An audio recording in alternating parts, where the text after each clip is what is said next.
you move, oh, you make me move, darling. Make me wanna get down and make me wanna get down. Oh, baby, the way you move, make me wanna get down with you, girl. Make me wanna get down tonight. All right. Good morning. Welcome to the Urban Heat. R&B Talk on a Tuesday. My name is Steve Gooseby. Hanging out with Rich Sports. How you doing, Rich? Good morning, Steve. Always a pleasure, man. Always a pleasure, man. And let's just start out and talk about these damn Celtics, man. I'm so disappointed, man. Everybody's disappointed. I could have never called it, as far as them being gone in the first round, especially after being up 3-1, man. Well, Steve, the crazy thing about this is the first time in the Boston Celtics history where they've been up 3-1 and lost a playoff series. This was a total collapse. I think it was part of the players. I put the main blame on the coaching. After being up 3-1, it seemed like there was no urgency to close out this series. I thought they just thought we're up 3-1. I remember Jaylen Brown making a quote after they went up 3-1. Yep. He said, "Oh, we got 3 chances to win one game." Right. And I thought it was no urgency, nonchalant. I saw a lot of 3-pointers being just thrown up there. Mm-hmm. Guys wasn't really setting their feet. Right. Wasn't getting into the real shooting rhythm. I thought they were just throwing 3-pointers at the rim. And at some point they figured they were going because that's their philosophy. And Philly got stronger. Embiid started to really find his game. And Embiid was a killer. I didn't think he would come in and be a huge impact like that, man. The thing is with Embiid, Steve, people don't want to accept it, but when Embiid's healthy, he's a monster. He's just as good as the Joker. He's a monster. He's probably like the top big man in the game with the Joker when he's healthy. I mean, he can shoot from just about any spot on the floor, And there's only a handful of players that can stop him from getting to where he want in the post. Right. Unfortunately, that guy for us is Al Horford, who we don't have anymore. Right, and a very good 3-point shooter, man. I was just disappointed, man. The thing I didn't like, poor adjustments. He doesn't adjust at all, especially when it comes to playoffs. But the fact that Shireman, what happened to Shireman? He had a great season, but for some reason in the playoffs, his playing time just got reduced. Well, that was one of the things when Derek White struggled, that you should have made an adjustment to bring someone like Shireman off the bench to get going. But what he did, basically, he shortened his rotation. He didn't play the bench that really got him through the season to win 56 games. Right. So now you're basically just going for short rotation.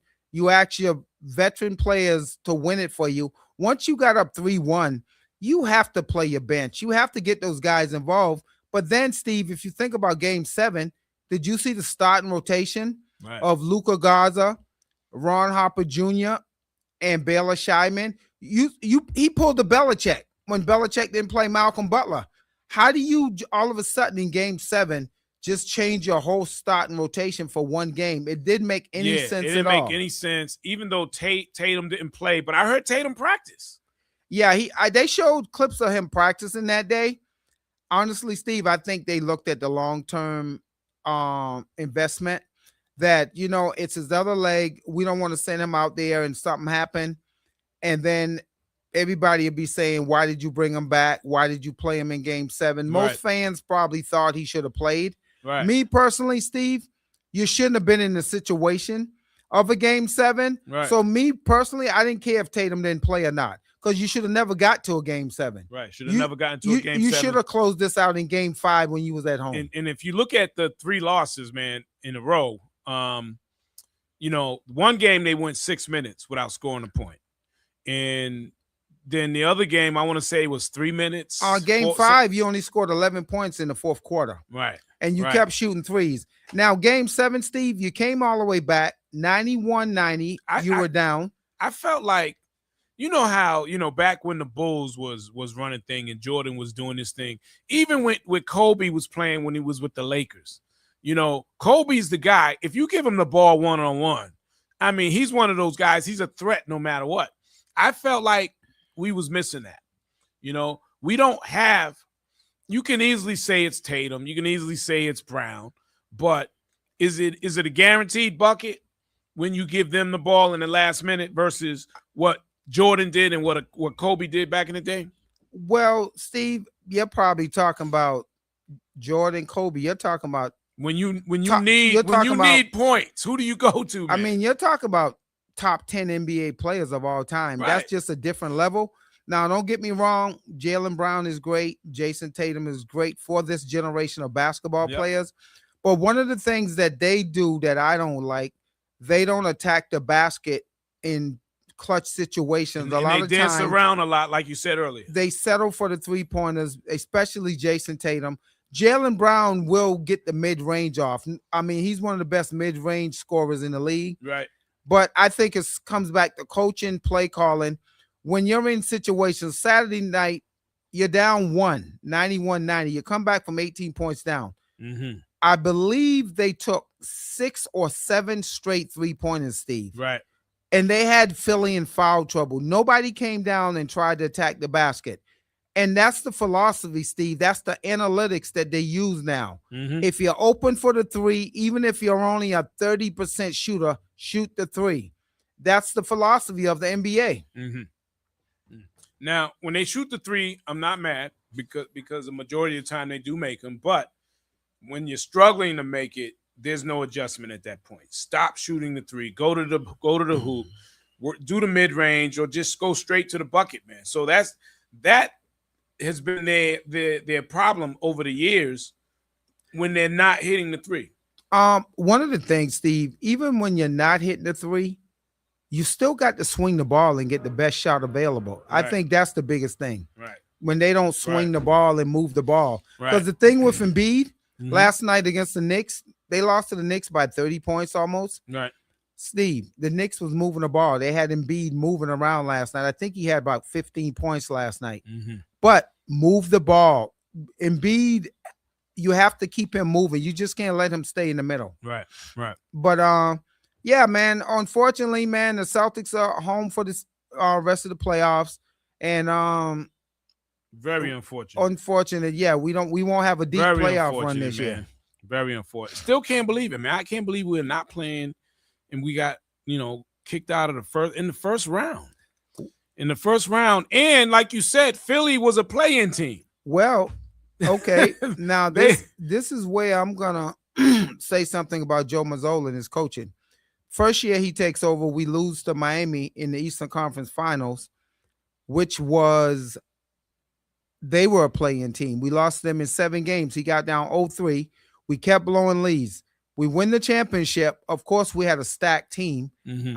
I think most decent coaches wins that championship with the Celtics. I don't think Joe Mazzola did nothing spectacular that year because that we team just had the players. That team was so good. That whole starting five. They were going to win that championship. Yep. Now, you come back last year, you blow 2 20-point leads to the Knicks in the first 2 games at home in the fourth quarter. Mm-hmm. Shooting threes, once again, no adjustments. This year, you lose to a play-in team again. I think you have to look at the coaching. And by the way, Steve, the Orlando Magic blew a 3-1 lead against the Detroit Pistons. They were up 24 points Friday night, missed 23 shots in a row. What did they do yesterday? They fired their coach. Wow. And I didn't know that. Jamal Mosley, yes, he was fired yesterday. Wow. So some of these owners have a very short leash for this coaching stuff right now. Yeah. I mean, up 3-1, all you got to do is win 1 game. They couldn't swing it, man. So, I don't know. I'm done talking about the Celtics now, man. I'm still disappointed. Yeah. Still hurt. Let's talk about some other things that's trending. I don't know if you heard, but there's a virus out. It's called Hunter virus. There's a ship parked outside of the Cape over there in the Atlantic, and 3 people died. And they will not let anybody off the boat. It reminds me of a movie. I can't remember the movie where people couldn't get off the plane or they couldn't get off the bus or something. But I believe it's parked off the coast of Cape Verde. Cape Verde, that's right. Yes, exactly. That's right. Yes. It is. You're right. And they won't let anybody off the boat. So this virus comes from mice and rats' feces. Yes. And here's my question: how does that get on a ship? That's a very how do mice get on a ship? Yeah, I mean, it's mainly mice because Gene Hackman's wife I guess he was dead for a couple of weeks or whatever, but his wife actually died from that same virus, they said. Right. I heard about that. I And did hear about that. yeah, it comes from mice. Mice carry it. Usually they said in certain states where you have these mice, like from certain areas of the country. But that's really kind of disturbing when you think about a virus that mice carry. And it's on a ship. Yeah. And how do they get on the ship? Number one, but two, the feces has to, from what they're describing, the way they're describing it is it sits there over time, it dries up, Yes. and somehow you breathe it in, Yes, you breathe it. They say it's airborne. It's airborne. Right. And I'm not sure what I heard, Steve. Maybe you can confirm it. Right. Can it be passed on from human to human? That's why they won't let them off the ship. And these people, I've seen some interviews. There was a guy on there talking. He's kind of like an internet or social media influencer. He's on there, man, and he's really going off right now that he can't get off the ship. He said he feel like he's being held hostage right now. I saw that. You know, that's kind of scary if you think about it. Hey, this is gonna make people think twice about getting on cruise ships. Yeah, I mean that's just a very weird situation where again it's caused by rodents. Well, Steve, think about it. What about eating at restaurants right now? This makes you think across the board. There's a lot going on in this world, man. I know. There's so much going on in this world today. How is everybody doing? How's everybody doing? How are people doing today in this world where gas is well over $4? We're still dealing with inflation at the supermarket. Inflation is everywhere. I paid $4.25 last night, and that was cheap. And the spot is on 138 before you get on the expressway, and they're $4 and something right now. That's where I went. Blue Hill Express. I think I paid $4.19 last night, Steve. Yeah. Next door, the Gulf is $4.37. The Shell is like $4.29. I've seen. If anyone's buying gas in Roxbury and Dorchester, they got to be crazy. Right. Because I see right now these gas stations are charging $5. So why would you even buy gas inside the city right now? You know? Right. Hang on. Do me a favor, Rich. Yes. Can you let our guests in? Sure. It's how I want to know how are people doing today. Folks, I'm sorry. Give me 1 second. What's up, man? Oh yeah, we got him. Yep, we good. Thanks. All right, y'all. We live in action, man. Hey, what's going on? How you doing? Do me a favor, have a seat right there, and give me a few minutes, and I'll bring you up, and we'll get into it. I want to know how people are doing, man. With again, gas is sky high. The supermarkets. You got Spirit Airlines out of business. I'm hearing JetBlue's about to file for bankruptcy. Yeah, you're right, Steve. And there's other stuff going on with the airlines, so Spirit won't be the last. So you know why Spirit went out of business, right, Steve? Why is that? Because of the price of fuel. Yeah. They were already struggling, but the price of jet fuel with what's going on over in Iran, that just put them out of business. And what's so crazy about that? I was talking to some friends. So the government basically with the war in Iran put Spirit out of business. Then Donald Trump was talking about giving them $500 million, the government taking over. So you put them out of business, then you want to come back and give them money.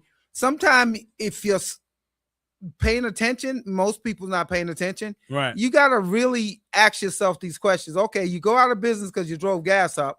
Now you want to give them some money to put them back in business. Yeah. So, but again, the question is, how are people doing, man? Foreclosures are up since 2020. Yes. And I don't see any relief coming from that. I mean, just think about it. People are spending more money today, right? No one's getting a raise, and everything's just sky high, man. By the way, so Steve, you're spending more. Rent hasn't decreased. You know, if you're paying $2,500, you're And still paying $2,500 for a single bedroom or whatever. Repossessions on car loans is up 30% right now. Yep. Credit cards, man, everything. It's bad. It is bad out here right now.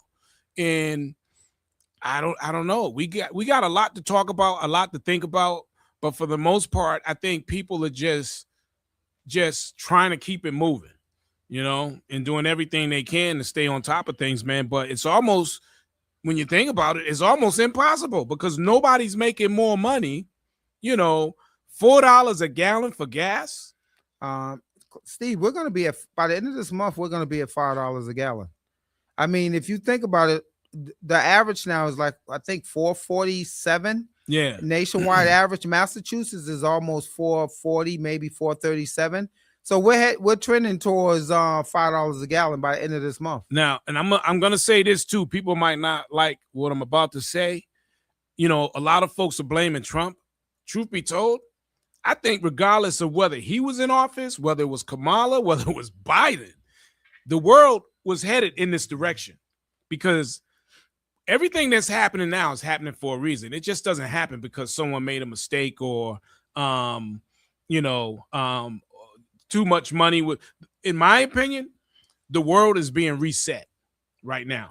The financial system's being reset, which we're going to talk about a lot shortly. AI, all of the technology that's coming in place, all of this stuff is tied in. The war is tied into all of that, if you ask me. What happened with Venezuela? Again, it's just my opinion.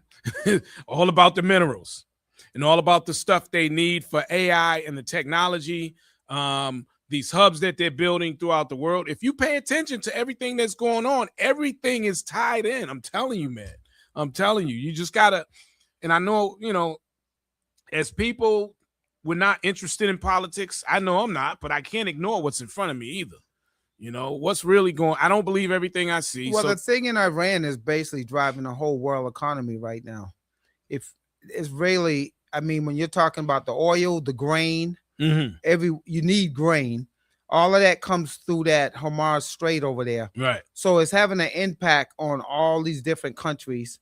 So yeah, it's definitely, everything is really connected right now. Everything's connected. And then you think about, BRICS. When BRICS started, it was all about getting rid of the US dollar and not needing the US dollar to buy oil anymore. So if you look at,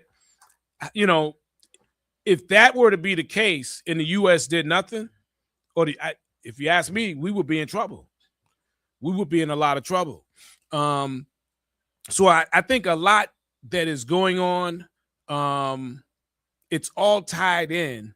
And some of the things that were done recently as far as the war and what Trump's been doing, it's going to put, I know folks ain't going to want to hear this.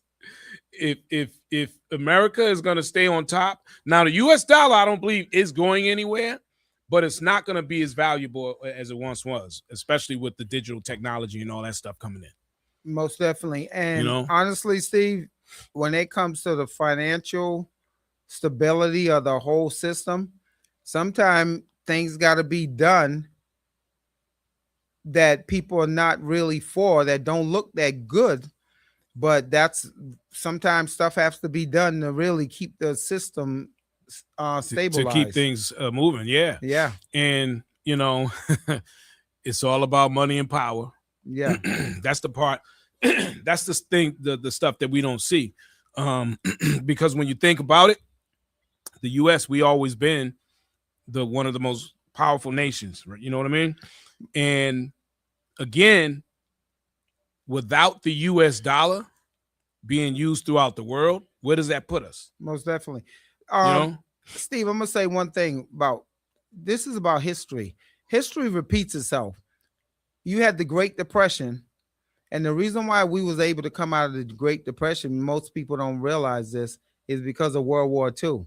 We started building tanks, Jeeps, Henry Ford, they got big contracts. Yep.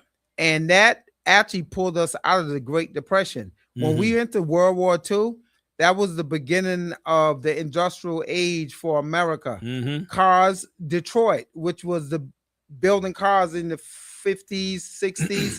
All of this stuff is aligned together. So what's happening right now? That's what you got. These experts, they look at this stuff, and this is the stuff that they see that will make the economy thrive going forward. They might do some things that we don't think that's right, but that's just the way the world is. That's the way the world goes. Yeah. Now, before we get into the financial stuff, because again, there's a lot going on, man. There's so much going on. It's just ridiculous the way the world is right now. I want to talk about the food again, because the food is terrible, and it's so in our faces. There's still so many people not paying attention, but yet cancer. I wonder at what rate is cancer up today. It's got to be up like 150% or something like that compared to over the years. It has to be. It has to be.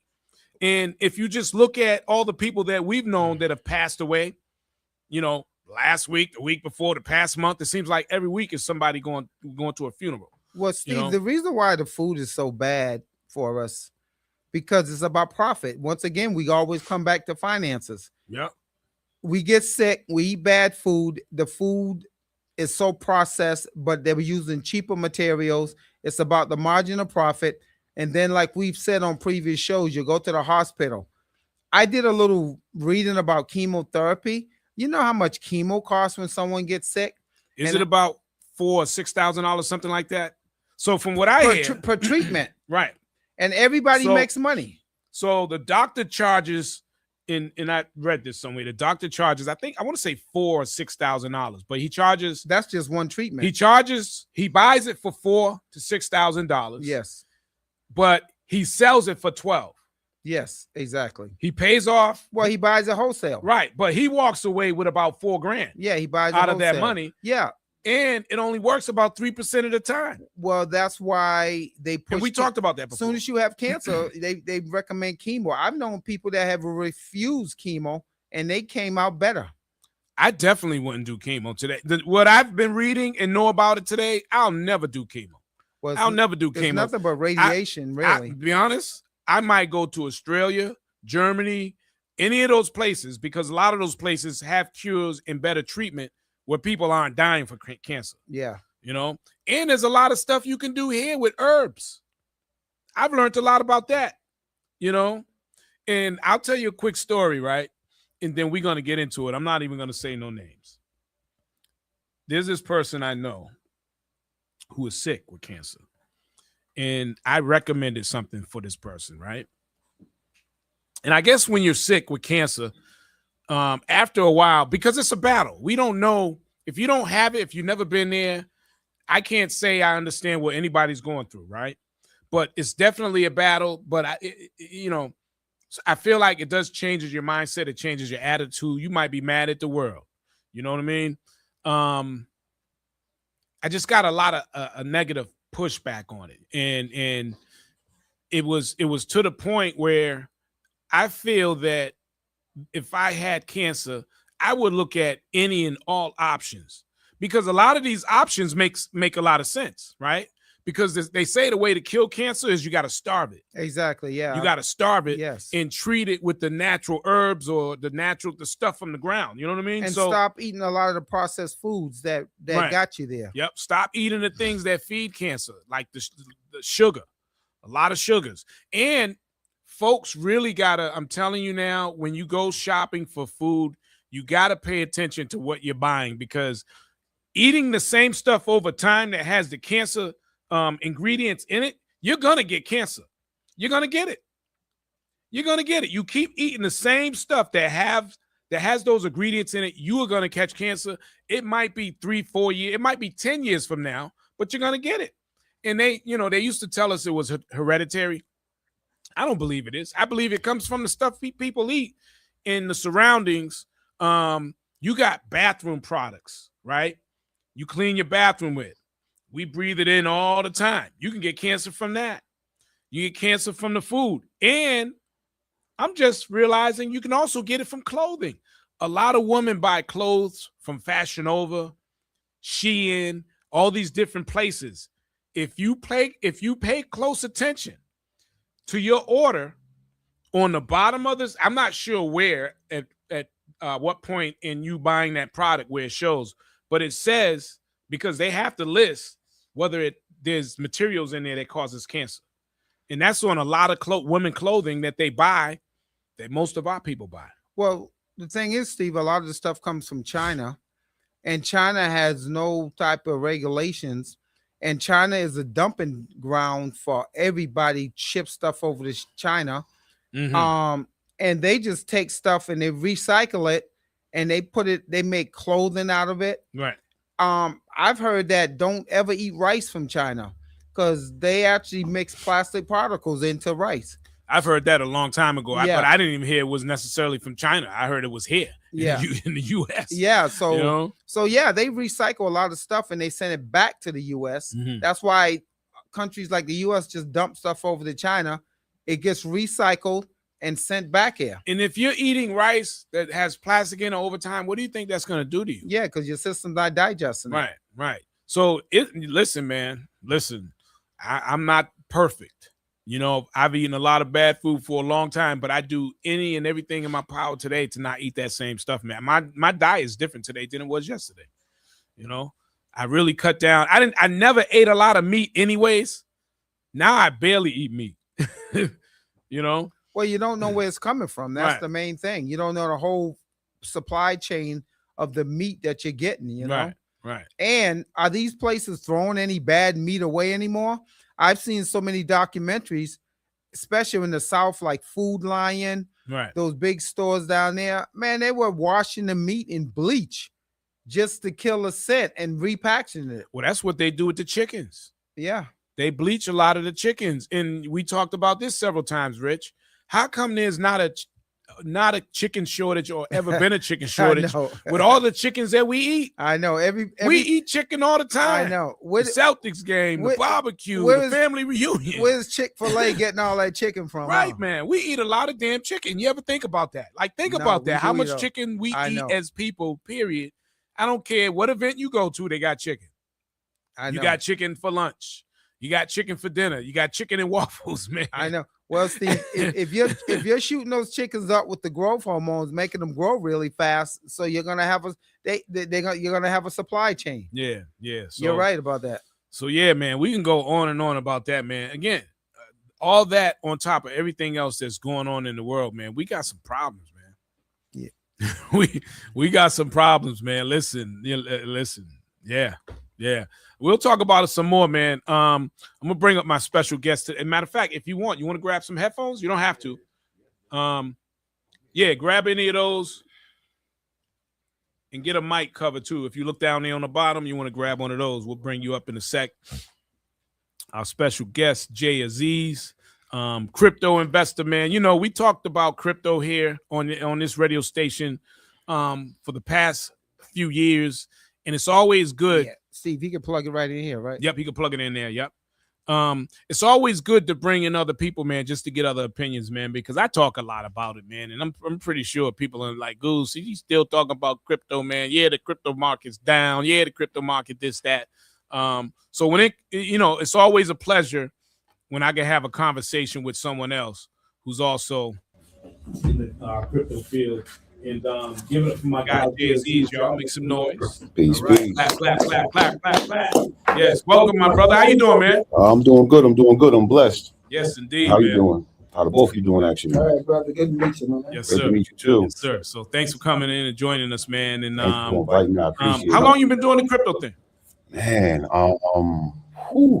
definitely been learning about it, studying it, involved with it since around. Talking to the mic too. Make sure about that. That's all good. Since around, let's say 2019, 2020. Okay, cool. You've had success in it. Ups and downs. It's just how markets go. With the stock markets, crypto markets, is just what it is. I'll be honest. My first time in it, not fully understanding it, just jumping in it from my brother enlightening me like, yo, something to get into, quick money. Not fully really understanding the technology behind it. I got washed. I was, you know how it is. How much you get washed for? Wasn't nothing crazy. But it was just still in that situation, circumstances. It was probably, I think at that time was like around 15 to 2,500, something like that. At that time, it was like back in the bull market in 2020, not really understanding market cycles and how it moves. Exactly. And then Glad you mentioned also putting money into speculative assets. But at that time it was like there wasn't really speculation because the technology behind it was great. Should have focused more on Ethereum, but it's like, a little bit of Ethereum, Ethereum Classic at the time and Dogecoin. And that's the meme coin. It really at that time no utility to it. It was just basically what they mean by meme coin is community-based coin, which people invest in just for the community support, and some people hold on to it, some people don't. But you have to be careful with that, right? Because a lot of times when you invest in coins like that, they just meme coins, no utility to it. Right. At any given time, somebody dump on you, and that's where people start to feel some way about the crypto market, start calling it scams. And so that's what I always tell people: it's very important to do your own research. Don't listen to what somebody on YouTube says. Don't listen to what somebody on X says, whatever it is.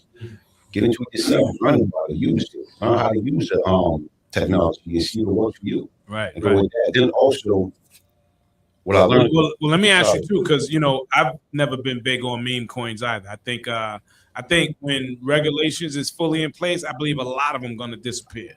A lot of these cryptos going to fall off the map. Oh, that's a definite. Because especially in the U.S., because they're not going to be able to comply with the regulations. Talk to me about utility.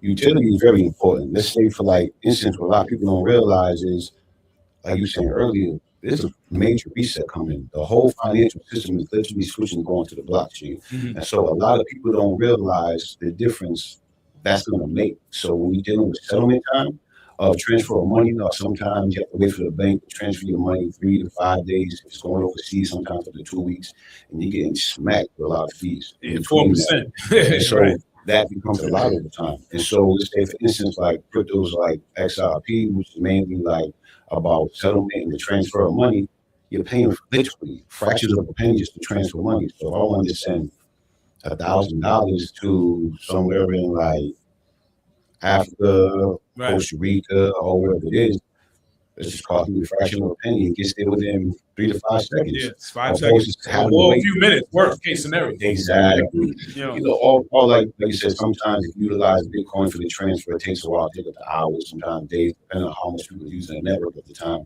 Ethereum take up the hours also. But like usually the quicker ones, very slow. Very slow. Exactly. But usually with the quicker ones, like SUI, XRP, it's usually within seconds. Right. Then not only that, it's the strategies behind the utility of those where you could utilize things such as like lending pools. You can utilize things such as they call strategies and other things, farming pools and stuff like that to actually gain money on your money. So it's like you literally, instead of in the bank, let your money sit in the bank for a little while. Let's say you got $100,000 in the bank, right? What you gonna get on that by the end of the year? You'll be not lucky. much. You'll be lucky if you get 0.00. sitting in a bank, 100,000. You'll be lucky if you get $400 or $500. You won't even get You that. won't get that, Yeah. And so now we're dealing with crypto, whether let's say you're doing it dollar for dollar, which is stable coins, which a lot of people don't understand what stable coins are and don't separate that from the actual crypto assets themselves, digital assets themselves that fluctuate, go up and down. Stable coins is just dollar for dollar, back by your dollar. And so if you put 100,000 in it, it's going to be 100,000. Right. Whereas in comparison to Bitcoin, if you put 100,000 in it, when the market dips to 100,000, it turn to 80,000, 70,000, and then when it goes back up, it can also turn to 150, 160,000. But that is, the chance you're taking within that. But with stable coins, it's what it is. You put it in there. If anything, you lose a couple of pennies, maybe a penny here and there for transaction fees and stuff like that. Right. But at the end of the day, that's a safe place to put your money. And especially if you're taking profits. To grow. If you're taking profits, I would say put your money there. Stable. It's stable, right? So if you're gonna lose, you might lose a few pennies or whatever. Who's mad at that? a few pennies on 100,000 or whatever. Exactly. Right. So opposed to like you put it in a bank, let's say you're making nothing. But now, sorry about that. The other thing is, let's say you put it in a protocol or strategy where you get anywhere from like on your stables, let's say, depending on what network you're utilizing for it, anywhere from like 5 to 15% of that. So let's just say with the even mark, I would say 10%, right? On 100,000 by the end of the year, you get 10,000. Now, if you're dealing with a protocol that compounds that turns into more than 10,000. You know what I mean? So that's definitely major and it's very important. A lot of people don't realize that, and a lot of people don't understand why. Well, for those that know, a lot of people don't even know this about the Clarity Act that's supposed to get passed soon. That gives the regulations, clear cut regulation for the crypto market. People don't understand why the banks are actually fighting that, because people don't understand that crypto is backed dollar for dollar. Whatever you put in, whatever you get out with the stable coins, right? When you lend stable coins, it's the same thing, back dollar for dollar.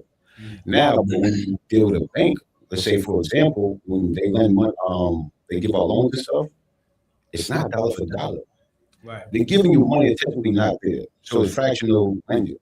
And so basically, say you put 10,000 in and somebody goes for 10,000 loan, they might loan that's 10,000 out 8 different times. So that's a problem. At a high interest rate. Exactly. That's what they're cracking people. And they're making money off money that really is not there. And so what's crazy, and I look at it this way. You put $10,000 in the bank, what are they gonna do to it with the money?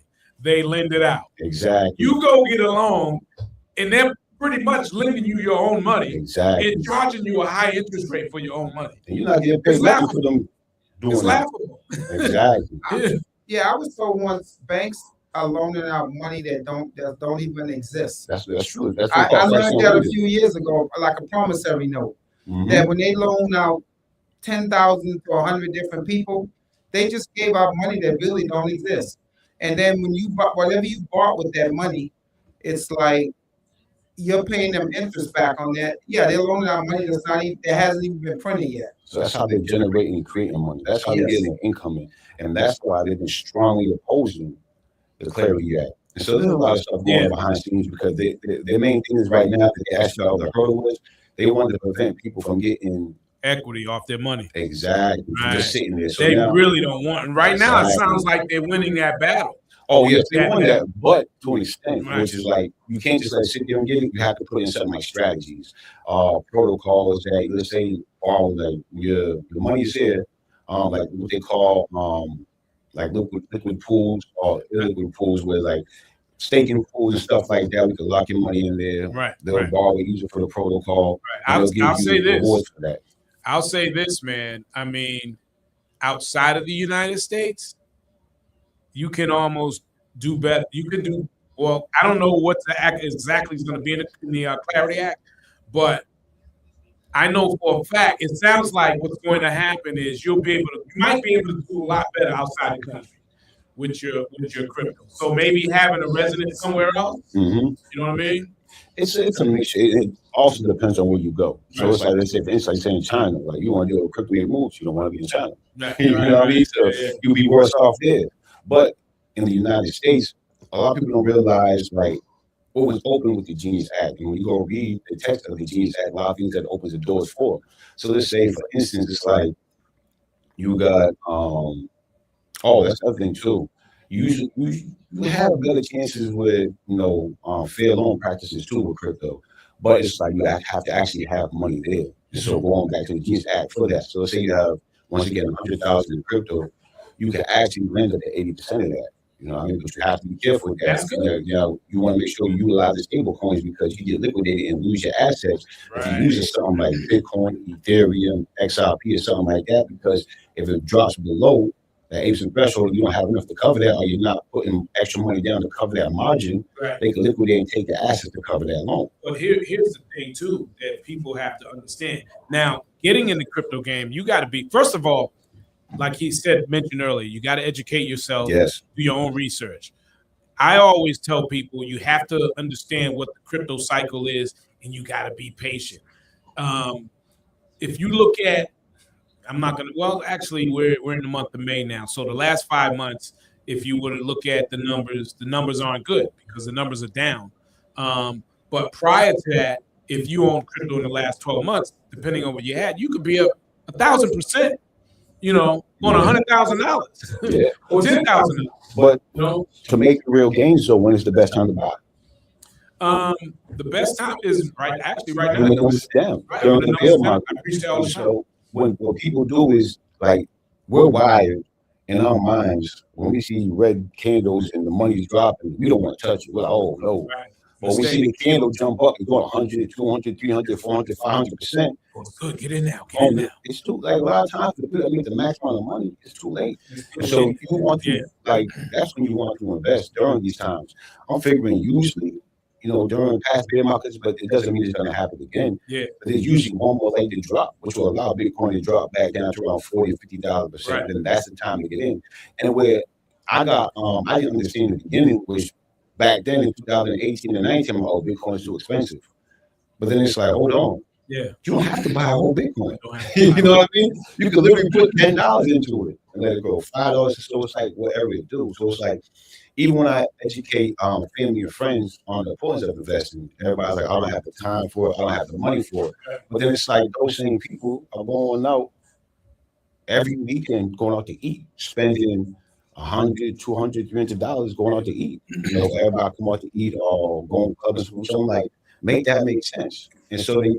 And just to interject, we've had this conversation before, and just to piggyback off what you're saying, I know dudes that you would give them information about investing. They say, I'm not taking a chance on that. It's but a scam, but they're at the casino every weekend. Exactly. Table, right? The blackjack table.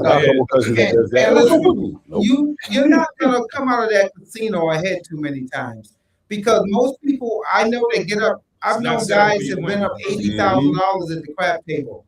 They keep going back, and you give it all back. Exactly. So what you're saying about telling people to invest and in the stock market, I've had this conversation with people over the years. They don't trust the stock market. I always tell them, I'm not a expert at none of this stuff. But if you look at history, the stock market what drives wealth in this country. Okay? When the COVID came, the reason why they gave everybody money, if you never worked a job and had a job, they was giving you $1,100, $1,200 a week for 2 years. The reason why, because they wasn't going to let the stock market crash. That money that everybody got from COVID was spent back into the system. They wanted to keep the economy going. Everybody's in the house, they're drinking, smoking, having a good time, eating, Uber Eats, DoorDash, and spending money, ordering from all the sites. They kept the economy going. The smart people bought stocks and invested. Right.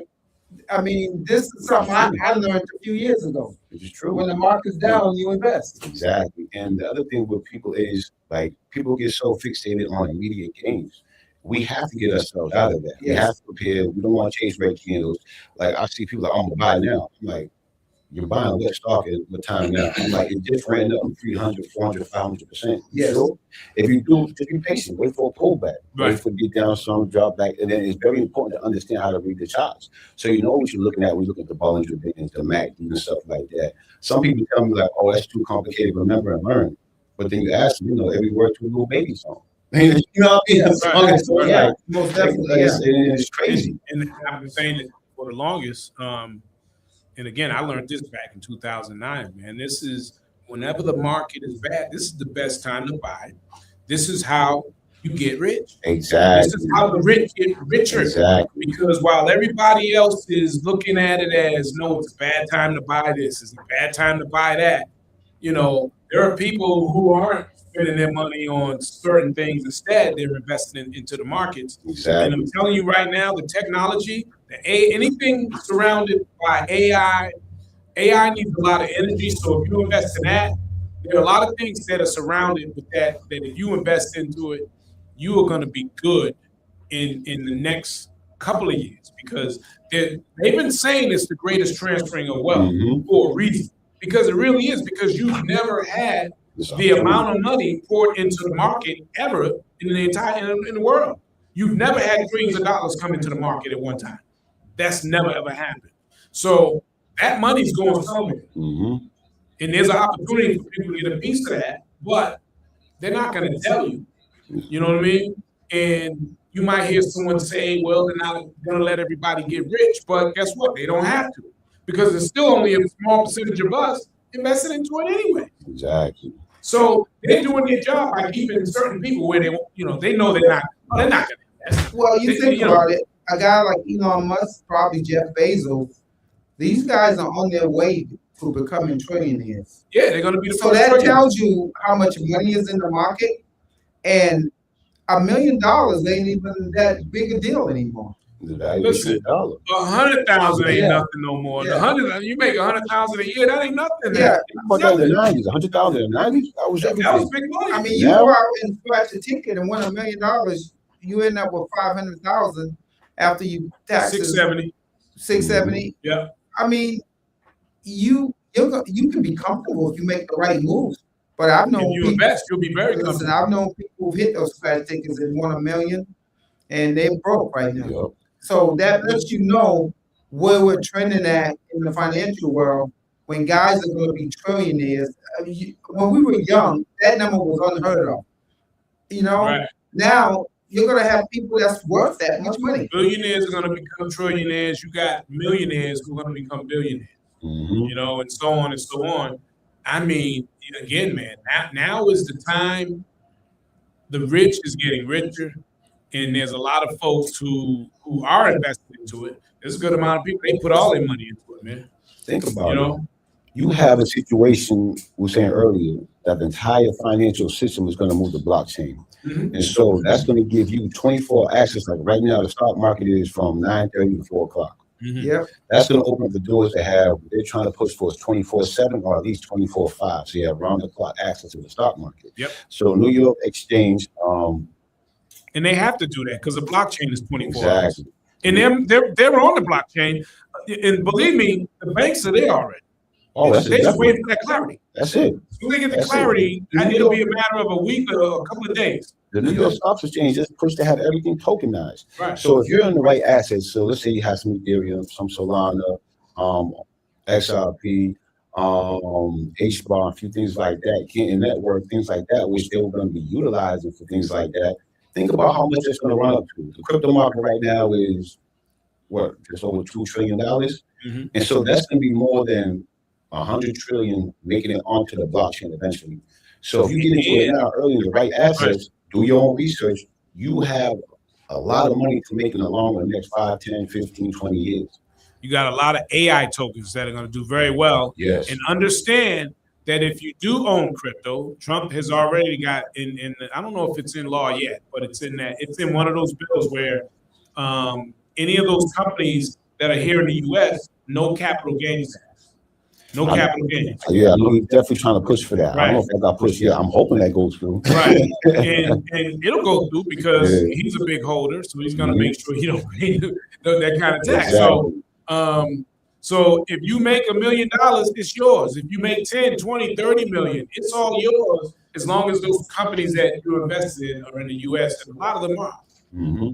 And the other thing a lot of people don't realize is DTCC. That's the derivatives market. Mm-hmm. That's the Depository Trust and Clearance Corporation.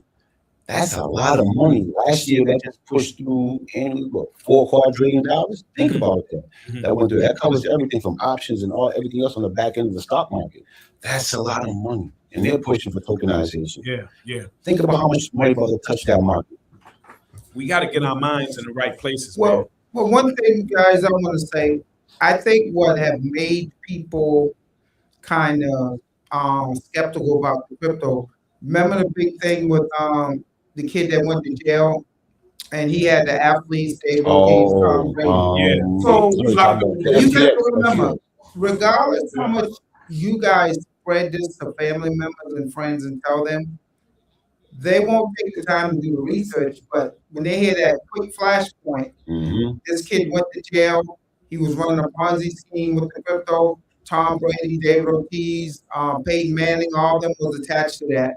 They were only going to look at that. I've had friends of mine tell me that crypto is a scam many times. But you know what's crazy?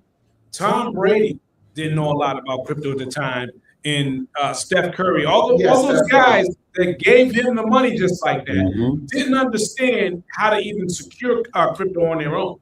Yeah. So they left it to the guy. Most of them got their money back. And he was a brilliant kid.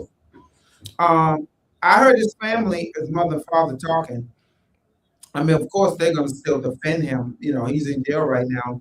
He's in there for a long time. I don't even know the details. I don't even think I don't even think he should be doing as much time as they gave him. It's a financial thing. It's not a violent thing. He didn't kill anybody. You know what, though? He could have been set up, too, man. It wouldn't even surprise me, man. Yeah. I'm not going to get into that, but I've been looking into that. So there's a lot behind that, where there was other companies that pretty much had their hands in that, pushing him to the forefront, because he was technically doing things he shouldn't have been doing also. Yes. What was Sam Bankman-Fried or something like that.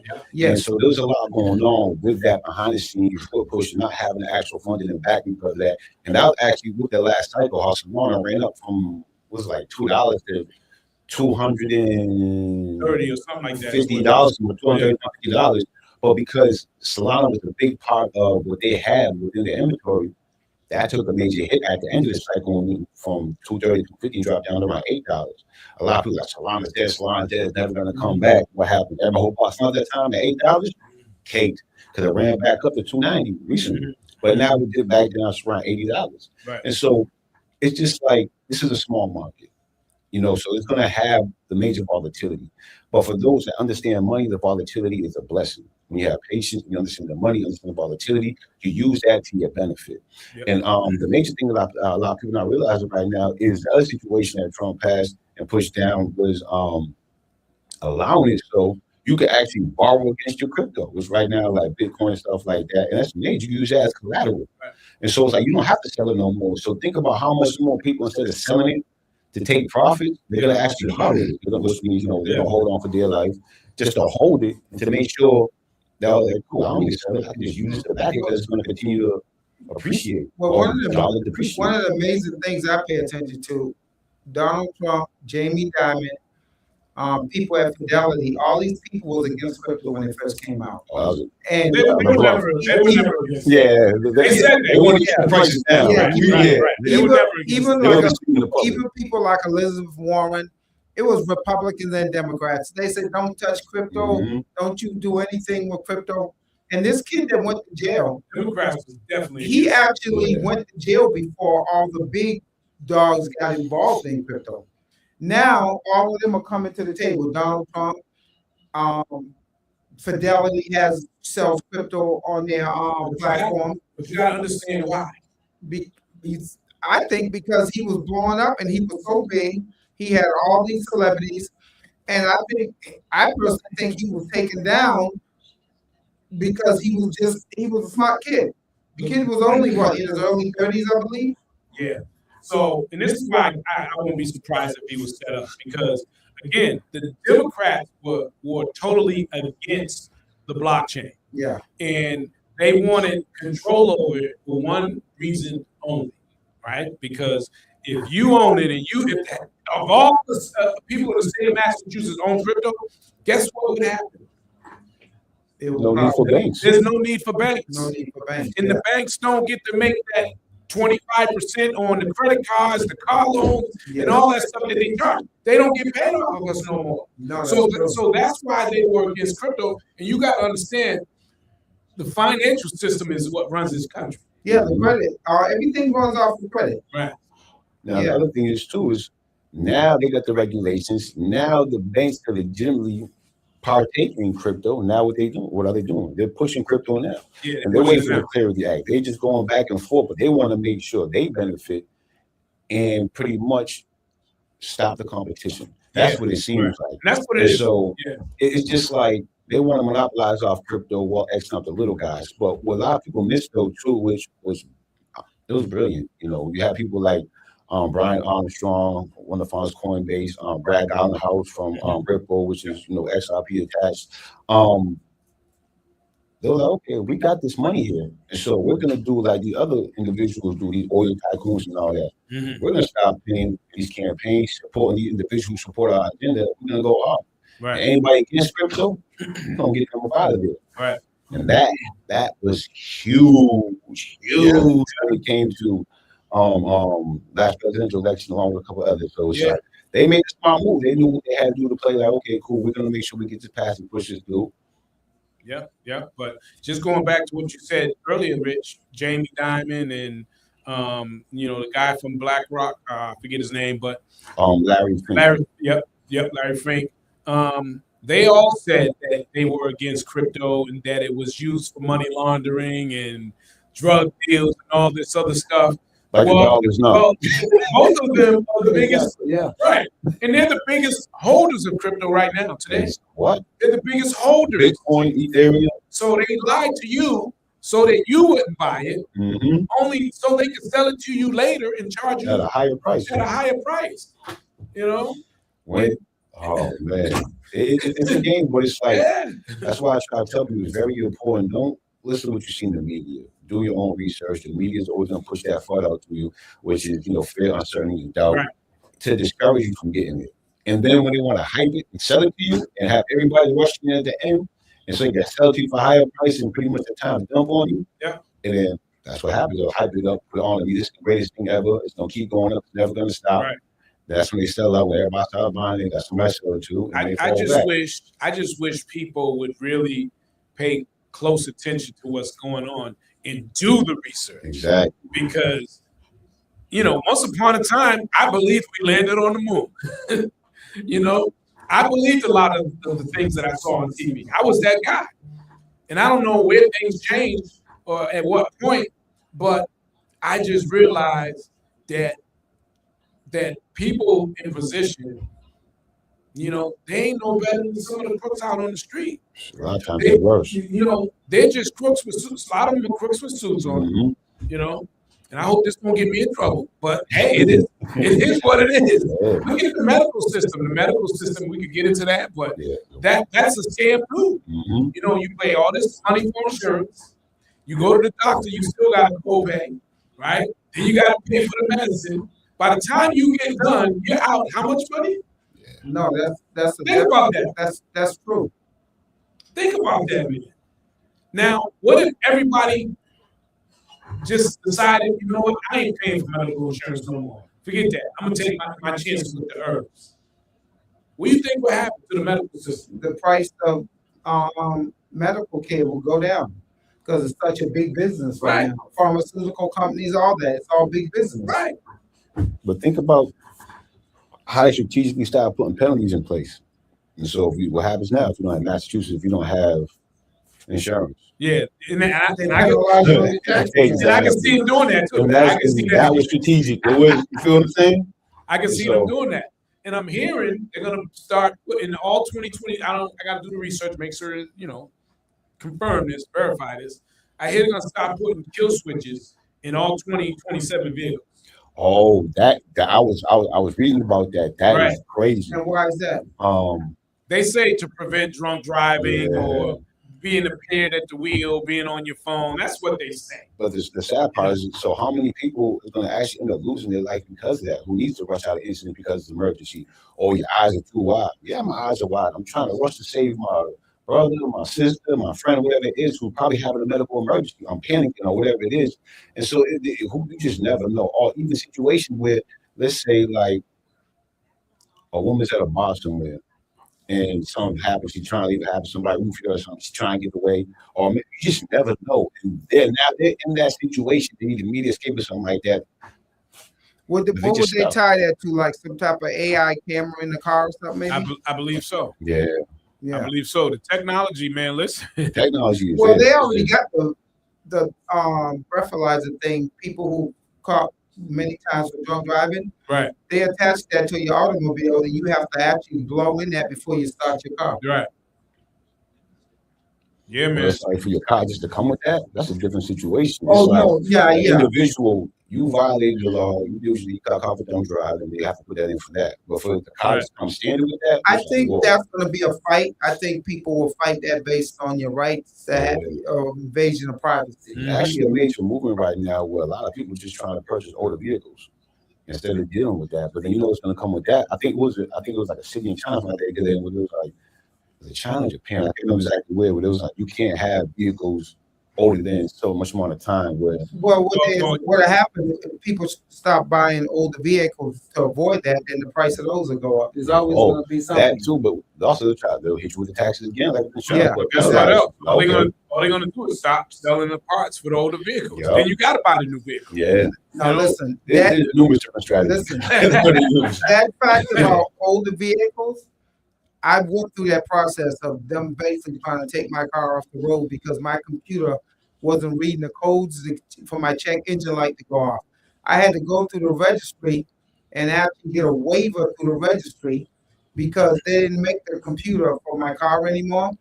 But my car still runs fine. But because it's older than 10 years, Ford didn't make the PCM program for my car that's right under the hood. And at one point, they was like, well, you probably have to get rid of it. No, I didn't know, but you can go to the registry, get a waiver, show that you did everything possible, and they don't make the part anymore, and the registry waived me. So, yeah, they could push that and take the older cars off the road. Yeah. That's a true fact. They will push that. Wow. So everybody has to be ready one way or another. They're going to try to push their agenda. They have an agenda they push. Yeah. They definitely getting it done. Yeah. On all levels. And so it's just about being ready, preparing yourself, and trying to be ahead of it, especially when it comes to investing. Do you think the paper dollar will still be something that we use? How does this all affect with the crypto and the digital currency? How reading, they're already trying to have talks of doing away with it. I don't know if you know, I'm pretty sure you know, certain places you go to now, like what's a little coffee shop or cafe. Everything's Apple Pay and everything. They won't even take dollars. You're try right. to tip somebody like now we don't take tips. Yeah, everything's Apple Pay. I mean, if you be honest with you, you go places like in the South End, Back Bay area, everybody's pulling out their phone. Apple Pay. Yeah, exactly. Yeah, That's all I love back there. I do it all the time, man. I'm definitely an Apple Pay person. Yeah, because a lot of people just don't carry cash anymore. But it's like for me, from the actual dollar, so it's going to be a form. It's just going to be a digital dollar. It may not have the paper dollar, but they're going to have a digital equivalent to that. Yeah. And so you have USDT, which is USD Tether, USDC, a few other people use it. And that's the other thing the public has to know about. Be careful with the digital dollars too. Make sure you're using a reputable one. Don't grab any digital dollar because you've seen a protocol about, for this specific digital dollar, something that nobody ever heard of, you'll get like 40-50%. They might not have what they need to have back because in the Genius Act, it's backed by, it has to be backed by Treasury bonds, gold, and things of that nature come back about. It has to be some type of substance to back that digital dollar if you're purchasing it. And so a lot of people don't realize that there is also other digital dollars that are like out there, but I stay away from those. It's just USDC if you want to use it for payments, whatever it is. USDT, things like that. And also definitely do your research on the utility crypto. There's a lot of them out there.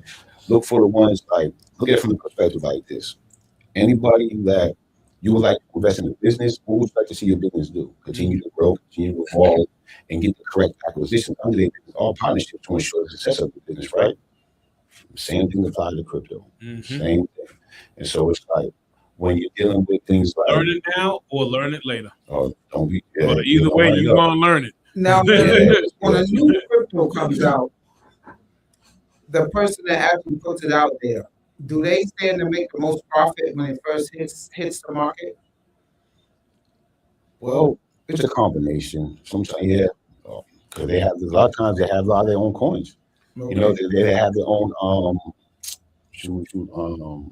they call it mining. No, not well. That's different. Yeah, somebody else with Bitcoin stuff like that. Yeah. They have their own cash, their own bunch of coins. They have cash away and locked up. And so a lot of times, yes. But what you want to do is right now, research. The most important thing is research. Because let's say, for instance, like Sui. The team from Sui, where they come from? They came from Facebook. When Facebook was originally going to create Libra, their own crypto and stuff like that. But with the Biden administration, or Gary Gensler, they were fighting and trying to stop crypto. And so because of that, Facebook was like, nah, we're not doing no more. The Sui team, I didn't even know that about Sui. Oh, yeah, team left. Was like, all right, cool. So when the team from Libra left, they split into two.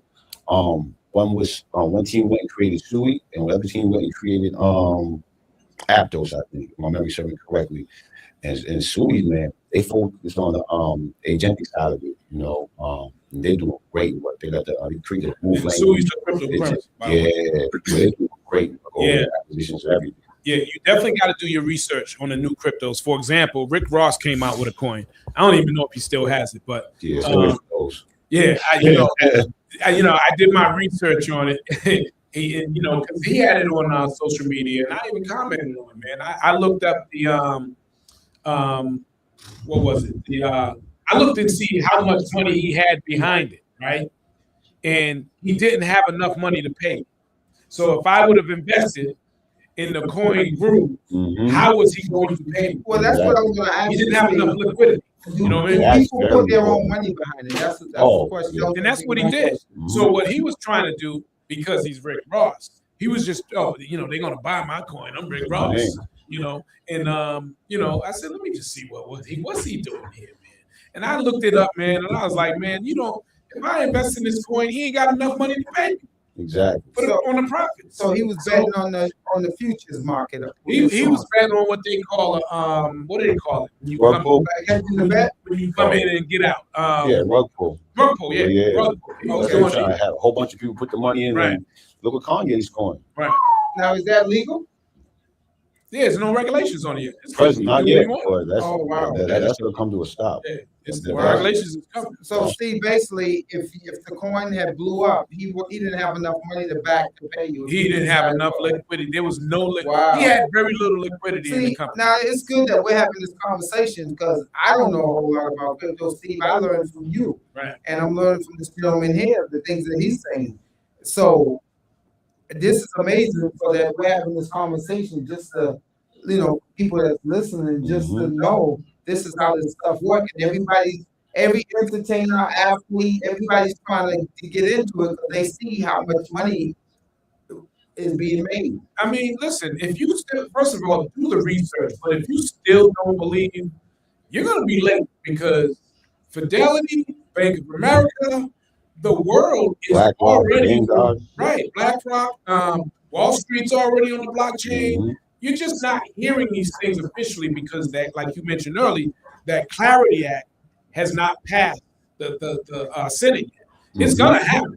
It's going to pass. And when it does, it's probably going to be days or maybe a week. They're already ready to start pushing what they're trying to sell to the public. Think about what you were saying earlier about the oil, how the petrodollar. That was how I was going to ask you about the petrodollar. That was what me and Steve's been talking about that. Yes, I don't even think a lot of people realize what's going on with the petrodollar. It's being tokenized. Exactly. Yes. And how a lot of that changed up. And so now, right, what they're trying to do, we have a lot of countries backing up. Like, I'm not supporting that. We're going to go to the yen, we're going to go to this, we're going to go to that. And so what they do, all right, cool. Y'all want to do that? They pass the Genius Act, make stablecoin. Everybody have access to the internet, phone, and the wallet. Guess who's going to have access to that? It's not just these big major countries. It's going to be these countries that have citizens with deflationary money. And so what they rather do, keep their money in a million rupees that's going to probably devalue over the next week, or put it in the United States dollar. That's going to hold their worth a lot longer. Right. And so you're giving the world access to that. That changes the game. And what they do, y'all don't want to back the petrodollar, which was the United States dollar backed by oil, was also backed by treasury bonds and stuff like that.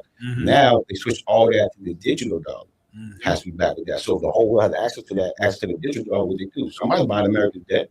They just finesse it in a whole new system. They rewrap it and send it out. A lot of people's not seeing that, not making that connection, not understanding what they're doing strategically. So you think this Clarity Act's not going to pass? America's relying on this.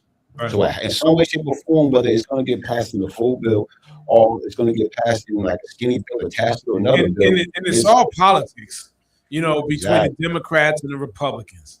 It's nickel. They're nickel and diming, but it's millions and millions of dollars and billions. Actually, they're nickel and diming about. Especially trillions. Right. Well, that's what the bank's especially when it comes to $6 trillion fight.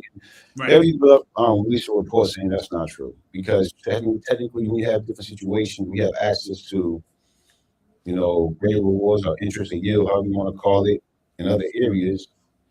People could do that right now. wait for treasuries to go up on stuff like that, and then put their money there instead of keeping it in their bank. But the bank just need to access. But like I tell people, you have to be careful and understand what you're dealing with. Nobody's saying for all your money in crypto, anything like that. Just be aware of it. Take time, do your research. And if you feel comfortable, allocate a little some. Go in a time like what happened in 1990, late 1990s with the dot-com boom. That's right. And everything's going to get weeded out sooner or later. Everybody, all these companies went up, blew up, and then they crashed, and then what was left? Right. Amazon, Google, and others. Yahoo's gone, AOL's gone, and all that. The people that made the money, even like you take a Mark Cuban and those guys like that, those guys made their money, got wealthy. He bought his basketball team. Those guys made their money. They got out, and then, like you said, the late people to the game jumped in and they lost because they came in late. And the bottom line, you will get into the game whether you like it or not. You're not going to have a choice. I'll tell you too. As a DJ, I used to spin the vinyl. Right, I was probably one of the last DJs to go to MP3s and to go to the CDs, man, because I was so accustomed to the vinyl. But I had to, because they stopped printing vinyl, right? So how else was I going to get my music? Yeah, exactly. I had to switch over, man. It took me, and one of the reasons why I went to switch over, I was in love with the 1200s. Until they came up with a controller that was like a 1200, I couldn't rock it. And finally, all of them were like 12. And you don't have to carry all that damn equipment around. Oh, I love it now. I love it now. Hey, you don't have to rent a U-Haul van no more. I can be a one-man show, although I pay people to set up now, man. I don't do that no more, man. Hey, just meet me here. I'm bringing my controller. I see you after you set up. Boom. Remember that was a great example. Big speakers back in the day? Right. Yeah, hauling all that equipment around. Right, but the point is, you may not like what's happening, but I'm telling you now, you ain't got a choice. You gonna get with the program, whether you like it or not. You gonna get with the program. Honestly, a lot of people get with the program. I know they're getting with the program. Yeah, because the bank rails is going to run off it, the financial system is going to run off it, and then not only that, they also already open their doors to allow your retirement to have a portion in crypto, types of other things. So it's like you're going to have access to it. You're going to be part of it, whether you know it or not, or whether they like it or not. You're right. They're offering it in 401ks, and if you're buying a house, there's a section where the assets is asking, do you own any cryptocurrency? So what does that say? You watch the Celtics game. What do you see on the basketball court? Advertisements of Coinbase. Yeah, I mean, even like me, I turn on the television in the morning. I turn on the Bloomberg channel. You see the futures market. You see the crypto you were talking about. What is it? XRP, Bitcoin, right up there. I mean, if most people turn on the Bloomberg channel 45 on the Infinity, you turn that on there. You listen to them talk finance all day long. They're giving you the information. That's what these people do for a living, and everything's right there. It took me until I was like 40 years old to know what the NASDAQ and the Dow Jones was. All through the 70s, as a kid, 80s, news go off at night. You see Walter Cronkite, all those guys, the Dow Jones of the day. And I'm like, what do that mean? Finally, I probably was in my 40s. I'm like, what the hell is this Dow Jones stuff? Then I found out it was the top 500 markets on the U.S. stock exchange. Yeah, everything's tied into it. The top 500 trading market on companies, the top 500 companies. That's what drives the New York Stock Exchange. And I'm like, wow, man. And then, you open up like a Roth IRA. I started finding out about this stuff, just listening, but no one's giving you this information if you don't go seeking it either. Exactly. What's sad is we contribute to billions and billions and billions of dollars when it comes to the economy, when it comes to buying clothes, when it comes to buying sneakers, women with the hair, the pocketbooks, fashion. Yes. We are the biggest contributors. The biggest consumers. But yet, we don't get any money back in return for what we invested. That's why imagine taking that money you was buying, investing in yourself as a consumer, and invest it back into yourself, into the market. It's night and day. And there's so much you can do now. Making money work for you is a lot easier today than it was yesterday. You all, everyone watching, everyone out here has that same opportunity as the guy that makes 6, 7, 8 figures a year. Well, Steve, at one point, cell phones wouldn't even have stores in the inner city, Roxbury, Dorchester, matter of fact. We had to go down like Boston Street somewhere to get a cell phone.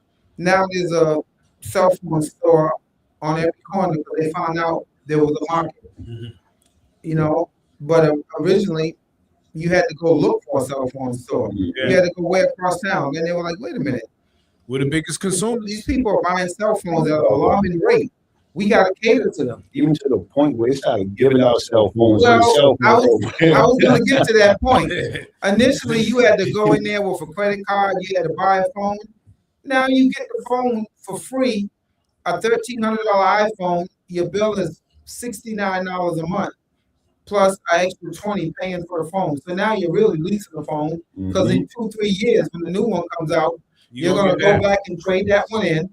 They're going to keep you leasing the phone and paying your bill, and you're happy with that. And especially with the iPhones, they haven't changed in so long. They might change the design, but back before, what was the guy who before he died, every year it was something that was Steve Jobs.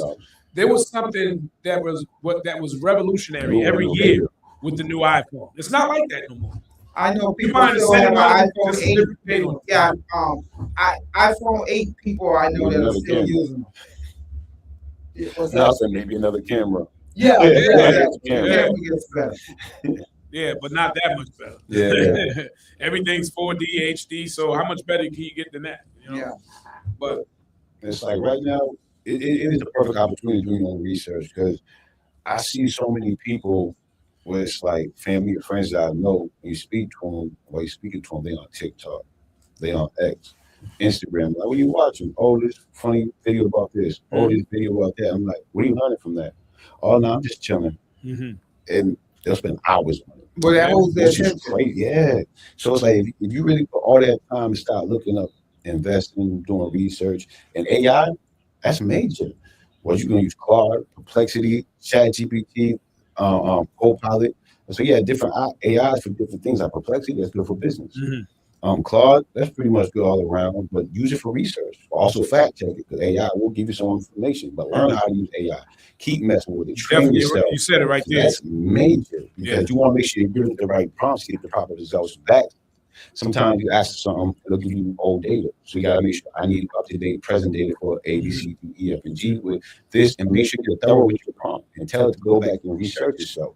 But then whatever it gives you, don't take it as value. Go back and look at it and make sure it is what it is. You know, Gemini and all that. That is a great tool for research. Things that should take me anywhere from, let's say, like days to research. Literally doing 30 minutes to an hour right now because utilizing AI. That's major. That's part of the research game when it comes to whether it's investing and things like that, or you learn to start your own business and stuff. It's like you could literally have a Perplexity, give it a prompt, break it down, and it'll break down your whole business plan. I'll give you everything well. You need to set stocks, who owns it, who's doing what, who they're partnering with, and all that. So it's like back in the days, you remember what the Sidekick 1, the Sidekick 2, the Blackberries. You know how long does it take to get online? Yeah, I remember the Blackberries too. BlackBerry and like 20, 30 minutes. And the SkyTel pager. The SkyTel pager, it's like you're sitting there waiting to get online. It takes forever. Now you got a mini computer in your hand. There's no excuse. Right. There's no excuse, man. But again, man, what is it with our folks though, man, that in I'm not even gonna say it's our folks, man. I just think we caught up in the wrong things, man. I think social media and TV are the biggest influences of our culture, you know, and we follow a lot of those things. But when you look it up, though, they strategically created that way for distraction. Like you said earlier, they want to distract you from the bigger picture. They want to distract you from financial freedom. Yeah. Look at social. They have like these people are geniuses. They have reports and they spend millions to billions of dollars on scientists and different individuals to study what will keep people locked in. From like, don't forget, there's like. Actually, don't forget that. Actually, also because of that, the gift matter and stuff like that. There was just a major lawsuit about them addicting the kids to certain things. Yeah, keeping distracted with the wrong things. So, but it's just about people understanding that and fighting and getting through that. and they just lock in. Right. Yeah, I think especially with the kids, man, you got to get them off the phones, man. Yeah. They shouldn't be on the phone 20 minutes before it's bedtime. They're not gonna sleep. Mm-mm. You know, they're not gonna sleep, man. All that, light rays, whatever they call it, man, in their eyes and in their brains, they're not sleeping good at night. And then you want to talk about the ADHD and a combination of that with the phone. It's bad. It's bad out here. But like I grew up in comparison, like you're saying with that, I grew up in the 80s and the 90s. Like, okay, we didn't have access to that, but we loved being outside. Like, when your mom was just like, yo, you're grounded, that was like the end of the world. On a nice summer day, too, you got to stay in the house. That was the end of everything. Now it's like you ride around or you moving around, it's just you barely see any kids out. Kids ain't out playing. Even if there's a basketball game going on, I've seen kids playing in a basketball game. Their teammates out there playing, running back and up and down the court. In an organized basketball game, you got kids on the bench instead of watching the game. So when they get in, they'll see what's going on. They're on the bench on their phone. Which is crazy. What's up with the coach when it comes to that? Come on, coach. Come on, coach. I went to a Red Sox game and a Celtics game, and young kids are at the game. Parents paid all this money for tickets. They're on the phone. I'm like, why you brought this kid to the game? Yeah, that's it. That's a lot. I love sports. I'll be locked in. Yeah, definitely. So what in your opinion, for the newbies out there looking to get into crypto and they want to buy some crypto, what do you suggest? Give me your top 5 coins. My top 5 coins. Well, people, it's pretty much this is what I tell people. Utilize the free assets you have out there. You have DeFi Llama, CoinGecko, and a whole bunch of other. You can literally look up online because blockchain information is free. Mm-hmm. You have these websites that'll give you all the information right there. And so you can literally pick certain ones out of your top 20. So Bitcoin, Tingo, that's your store value. You know what I mean? Ethereum, that's your layer 1 blockchain. And understand which each crypto is from layer 1s, layer 2s, layer 3s. And which each technology you bring. But that's the conversation for another time. Mm-hmm. But for me personally, you have to have your Bitcoin in there. Some Ethereum, XRP for the long haul. HBOS rate Sui is definitely one. Mm-hmm.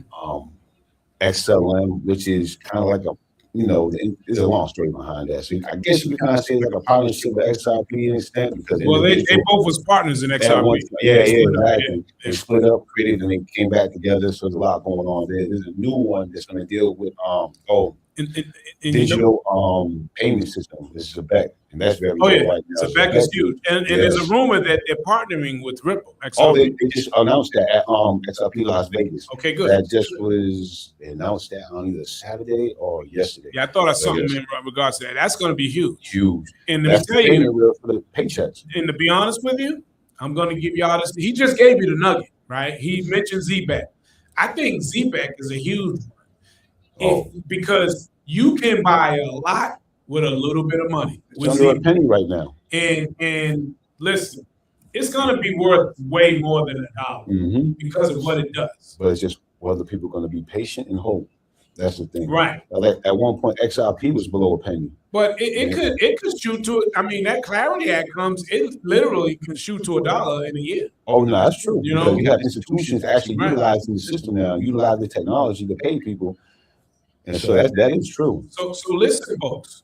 If you buy it and it's way under a penny now, and you spend $100 on it, I don't know what that equates to, but that's a lot. Yeah, it's at like 0.003, right? Like 3 cents for a penny, something like that. Let me just see here what it's going for, and I'll just do some math real quick. Mm-hmm. Because when it hits $1, think about it. At one time, Bitcoin was under a penny. Right. Yeah, 2010 or 11 or something like that. Yeah, when it first came, like 2009 or 10. Yeah. And then it reached last year $126,000. I remember so that. You have a whole bunch of Bitcoin back then. So basically, you're telling me if a person just bought $100 worth of Bitcoin, they would end up a millionaire. So ZBEC is 0.003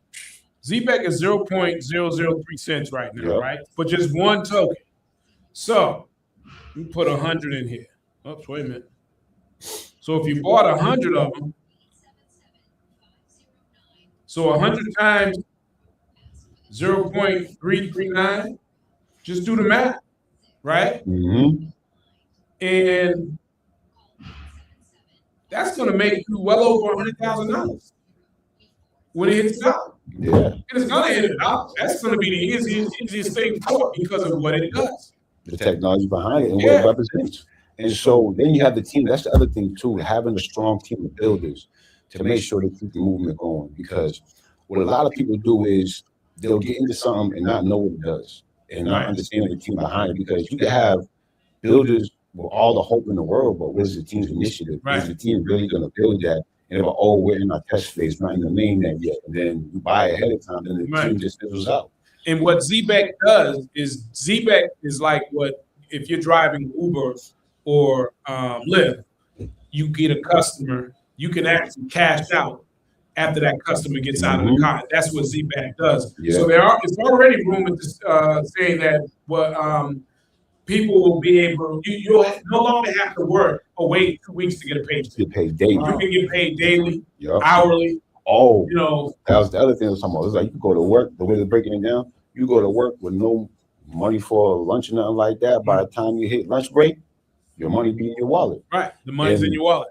The other thing that's very important for individuals instant gratification. Exactly. Understand the networks you're using and how to utilize the networks and how to, exchange and change and swap coins and things of that nature. One of the easiest ones that is easy to use out there, that's like I said before, Sui, they're taking it to a whole nother level. Like people try to compare it to Sui to overtaking Solana and stuff. But the one creative one said, that's not what we're going for. We're trying to go for the other more than 90% out there don't even use crypto right now. Make it easy. We don't want to make it complicated. One tap switch, one tap flip. I mean, you know what I mean? Keep it moving. And so what they're doing is great work. That is one of Kasui has the Slush wallet. That is one of the easiest interfaces that I played around with and used. Just to try it on stuff like that. It's simple. Other ones you have to know how literally what you're doing, from how to bridge assets and everything else, convert assets and everything, and it does get complicated. But Sui utilizes all AI agents that do it for you, even when it comes to strategies. Just you put in strategies, you can sit your money in there and just let it do what it do. Make it anywhere from like 3.8% to upwards of 30%, depending on which protocol you use. So listen, folks, you got a few nuggets right there. If you want to jump in the game and learn about it. But I thought it would be too late for people to jump in around this time, and it's not. But it's not too late. It's not too late. Stuff is still cheap. You can buy stuff right now if you want to get into it and make millions of dollars. Think about the world population. They said data shows that only around 3 to 4% of the world uses crypto right now interacts. Very small amount. 4% of the whole world. The whole world. Now think about that. In the next 5, 10, 15 years, where the whole world has to jump on it, and you get in now ahead of the game, it's still early. You're not early like when Bitcoin was under a penny, under $1, but you're still early. But if you just understand simple mathematics, like I said, Z-Back is 0.0039 cents, right? Way under a penny. Yes. So you can buy a lot of Z-Back with that. You can buy hundreds of thousands for short money, for money that you spend at the bar or the money you spend at the restaurant. You can get hundreds of thousands, and then it goes to $1. You got several $100,000. Now, why is Bitcoin remain so strong? Because it was the #1 coin that first hit the market. Yes, the first. It's the dinosaur coins where everybody went to. It is the first actual decentralized coin. And so what a lot of people don't know is certain protocols you get into, depending on what network you're on, they can actually freeze your assets. So let's say with Bitcoin, they can't decentralize. It's just something separate, you own your own keys to it and everything. And so let's say for perfect example, Tether. On the situation in Iran, they just froze. The United States pushed them to do it. They just froze, I think it was $344 million worth of Iran's money received from oil payment in Tether. And so you have to be careful, because if the protocol allows people to do that and they freeze your assets, do you want to be in the protocol like that? Okay. And so that's what people have to be aware of too with that. So it's let's say a government agency comes up we don't like this guy doing he's in violation of the freeze his assets. But hold on. With Bitcoin, they can't freeze your assets. I got you. I was going to ask that question. If you owe the IRS or something, could they freeze your assets a bit if you got crypto? Right now, it depends. Right now, they can't. No, they can't. But And that's one of the reasons they're why gonna mess around, probably push something through that in the future, like down the line. As right now, and it depends. Like, let's say if you're doing like stable coins, we have access to like Tether or something like that. What Tether has shown they can do that and will do that. Yes, but at that other protocol, just say for like you said, Bitcoin, XRP, and things like that. There was a company I was invested in, and Biden shut it down after about 8 months, man. I got 9 months of really good profits. And then he said, I'll tell you when we're off the mic. But any long story short, again, the Democrats, they're not for blockchain. They weren't for it because, just like with everything else, they want their hand in. The banks backed them heavy the too. company was outside of the country, and there was no taxes, and there was no way for them to track it or anything. Yeah, you know what I mean. But it was a solid company, man. Solid company, man. I mean, guys was getting paid. Yeah, guys was getting paid, man. Another one people snooze on. Right. The perpetual market changed the game with Hyperliquid. Have you been on Hyperliquid? Nah. That's a game changer. That's 24-hour trades of commodities, everything, crypto, like oil, gold, silver, 24/7. And so that's changing the game. Wall Street is seeing the actual effects of that and the benefits of that. And so that's why even more they even pushing for, okay, we need to get this going. Because like even when things shut down on the weekend, and Trump do a lot of stuff on the weekend, like the war, stuff like that, happened on Fridays when the market's closed. Yeah. Right. And then so when people are able to trade that on Hyperliquid like that, able to sell before the market comes down, then buy back in the lower, people are making a lot of money off of that. And by the Hyperliquid exchange is one of the places that people are utilizing for that, utilizing the Hyperliquid token. So that's a game changer for the perpetual market, trading things like that. It's funny you guys talking about the transfer of wealth. So with this situation going on in Iran, you know how much money have been made with people betting when the U.S. is gonna attack them? Oh, yeah. At some point, there was billions of people betting, and let's be honest, they will get inside information, like you just said. Stuff happens on the weekends when the market's closed. Mm-hmm. By the time the market open on Monday, people have already bought in to a futures market that things are going to happen, and it's inside trading. I mean, let's face it, inside trading goes on. I heard one financial guy says, out of 100% of inside trading, only like maybe 5% of the people actually get caught with inside trading. That's a big number. You're right there. You're right there. And usually the ones that do get caught, they're too loud about it. Yeah, exactly. It's not like, where'd you get all this money? Yeah. You know what I mean? Nancy Pelosi. Yeah, exactly. Yeah. And many others, But yeah, man. Hey, want to thank you for coming in, man. Yeah, thank you for having me. I don't know if there's anything. Sell tomorrow. Yeah. I appreciate it all. Yeah, man. Any thing you want to add before we get out of here? For those that like a little insight, I have my X page. Follow me on Twitter. You can follow me at J, just the letter J, AZIZ 24. Pretty much my page is just, I funnel through a lot of individuals with credibility and stuff like that, and I just keep following those. And a lot of times I tag things on my page as a reminder to go back and see it and do further research on. Or you can reach me at Quantum Society LLC at gmail.com. Just spell it regular Quantum Society LLC at gmail.com. That's about it, man. All y'all take care. Have a blessed day, and hopefully I'll be back soon. Oh, no doubt. Definitely want to have you back, man. Thank you for your knowledge, man. And I'll give you a buzz in a little bit. Before we get out, we're gonna get out of here in a second too, Rich. Actually, you can hang around if you want. It's up to you, man. Okay. How long gonna be? I do have another meeting at like 12:10. Probably about 5 minutes. Okay, yeah. Cool. Yeah. I just want to talk about Stephon Diggs. Stephon Diggs before we leave, man. So Stephon Diggs was in court, and let me just play a little bit of what happened with the chef that was on the stand just yesterday. And it turned out, Ms. Adams, you had gotten paid for 2 of the 3 weeks that you said you hadn't gotten paid for, right?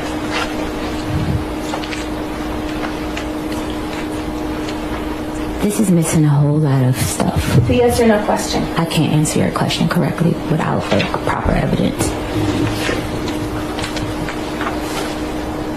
Your Honor, may I approach?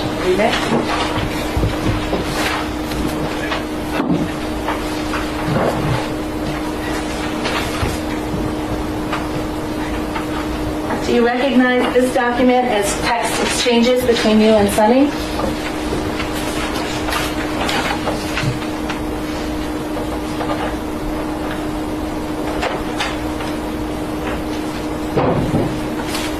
Yes. Dated December 9, 2025? Yes. And you're the person in the bubbles on the left? Yes.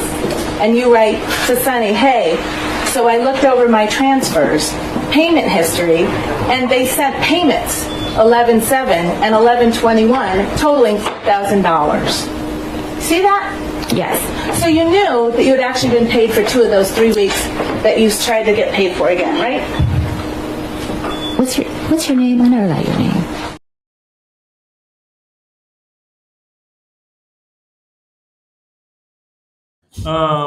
And you said something. I don't know where that feedback's come from, but you said something that was key, Rich, which was she was upset because Stephon moved Cardi B in the house, and she did say he moved the other woman in the house. Well, this is my thing. You're a chef. You admitted on the stand yesterday that you guys had an intimate sexual relationship.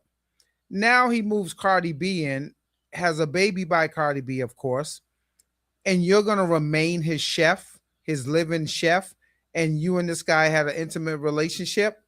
What does that say about you as a respectful, moral person? Why don't you just be respectful and says, you know what, I'm quitting, I'm moving out. Why stay there? So right now, your credibility is going out the window in this whole situation. Now, I don't condone if he did put his hands on her, but why would you stay in that situation? And if he did, there's no video, there's no hospital report or anything like that. There's nothing that shows she has, you know what I mean? And it took about a month or so before you came forward. Like I said, I don't condone it. I have females in my family, of course. I think it was a money grab. And you know what? You should have just quit as a chef once he moved Cardi B in. Right. Why would you want to stay in the house with him still as a chef in a situation like that? Did you really think this situation was going to get any better? Right. Okay. So that's where I blame her at for staying in this situation, because they could do nothing at that point but escalate. Mm-hmm. Yeah. I think it looks good for Stephon. I think he'll get off on this. Well, according to that little report there, Steve, that you ran, they're showing that she actually got paid for her services. Yeah, she got paid. She was paid. She was looking, I guess when he sent her home, she was still looking to get paid for that week. Yeah. And that's the money she included in terms of him not paying her. But she didn't work. Yeah. She didn't work that week. Yeah, exactly. You know, and she might have been looking for a settlement to just keep quiet. The Patriots were going to the playoffs. I think it was a money grab. It's Steph Diggs. Someone got in the air. What? One of the lawyers got in the air. Maybe we can get a nice little settlement to be quiet. Remember, they offered her what they call it, non-disclosure. NDA. Yeah, exactly. They offered her that. Yeah. And they probably didn't offer enough money. That's what it was. Yeah, yeah. Because you remember what Cardi B said to her allegedly in the text? You don't have to do this. Right. Remember that? I didn't hear that. Oh yeah, that was news in the text messages. Cardi said to her, "You don't have to do this." Right. So they were trying to squash it, give her a few dollars, just go away. But we're not gonna let you just hijack us or just pay more than that this situation is worth. Blackmail, if you want to call it. Right. Right. But yeah, she don't have a lot of. They had consensual sex. Yes. And she was upset when he sent her home. And when there was other woman in the house. Cardi B moved in. Right. So why would you stay on his shit as his chef? Right. I mean, come on. Your whole credibility is just ruining this situation. Right. I don't condone if he did put his hands on her, but you know what? You should have left out of that situation. You know what it was. Right. And again, there were no marks or anything. There's no medical reports or anything showing that she should have went to the doctor if that's the case. At the end of the day, Steve, Mike Vrabel, Bob Kraft, Steph Diggs, and let me say, it's the Patriots. Let me say this too, right? This is what I'm going to say real quick. At the end of the day, This stuff happens every day. Yeah. In the NFL, NBA, NHL, Major League Baseball, these are millionaire athletes, and they're around women all day, every day, different states, different cities, and this is nothing new. What Mike Vrabel did, you can go across every team in the NFL, and I promise you, every coach, every player, well, maybe not every, because some of these guys are married, but on every team, there's a situation. Of course. There's a situation. You know, Vrabel just got caught. That's right. He got caught. Yeah. You know? But and we'll leave it at that. I'm not saying it's okay to do that, but let's not be ignorant to the real factual situation about it too. Exactly. Owners, you know, like a lot of owners get in situations like that. Oh, right. Look at like you just mentioned, Kraft years ago. Listen, in Florida. Larry Bird had a daughter out of wedlock that he never really had a relationship with. Okay, so we can go back further and further and deeper into this stuff. You know, Jerry Jones, the owner of the Dallas Cowboys, has an illegitimate daughter. This stuff, I mean, I have some friends, you know, where they talked about it. I'm like, you know what? For a couple of weeks, it's going to be in the news. It's going to go away. Let Mike Vrabel coach the Patriots, and hopefully we're contenders next year. Only people making a big deal is the media. Steph Diggs is going to have a job because I don't care. I mean, let's face it. I wouldn't mind bringing Steph Diggs back to the Patriots. Right. With A.J. Brown and the other receiver, Romeo Dobbs. Yeah. I would love to bring him back. You know, we can get him at a cheaper price now. I mean, he caught 80 balls last year, 1,000 yards. He said he's willing to come back. Listen, this stuff don't bother me. Bring Steph back. Yeah, it definitely don't bother me. All right, Steve, man. Thanks for another day on. All right, we out, folks. Thanks for Appreciate listening. Urban Heat, have a 98.1 blessed day. FM, iHeartRadio. Peace. Yes. Oh man, that was cool, man. Yeah, thank you.